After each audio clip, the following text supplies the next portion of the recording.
Heavy shells were lobbing over as we went, but we had not far to go, and in less than 15 minutes reached the bottom of Spionkop.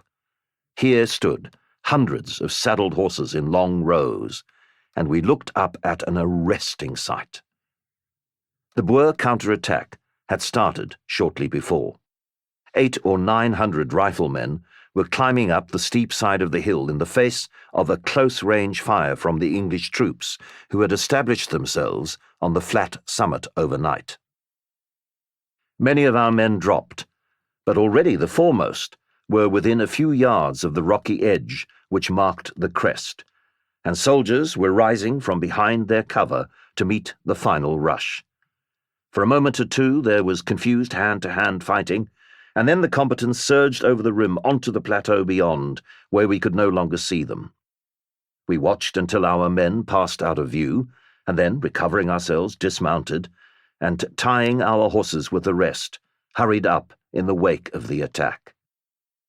Dead and dying men lay all along the way, and there was proof that the Pretoria men had gone by, for I soon came on the body of Johann Malherbe, our corporal's brother, with a bullet between his eyes. A few paces further lay 2 more dead men of our commando.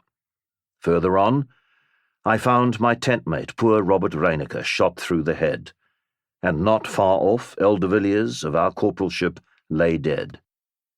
Yet higher up was Krige, another of Isaac's men, with a bullet through both lungs, still alive, and beyond him Walter de Vos of my tent, shot through the chest, but smiling cheerfully as we passed.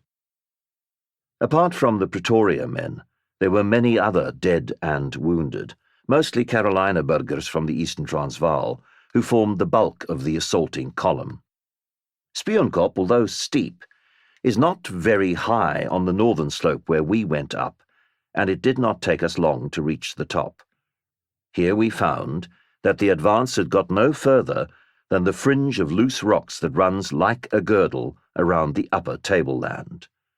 For the rest, the flat stretch beyond was still wholly in the hands of the British, who lay in a shallow trench behind a long, low wall of stone about 20 yards away. From here came a vicious rifle fire that made further progress impossible. It was marvellous that the Boers had got even thus far, for they had swarmed up the bare hillside in the face of a devastating fire, and they had pushed home the attack with such vigour that the narrow belt of rocks was thickly strewn with their dead.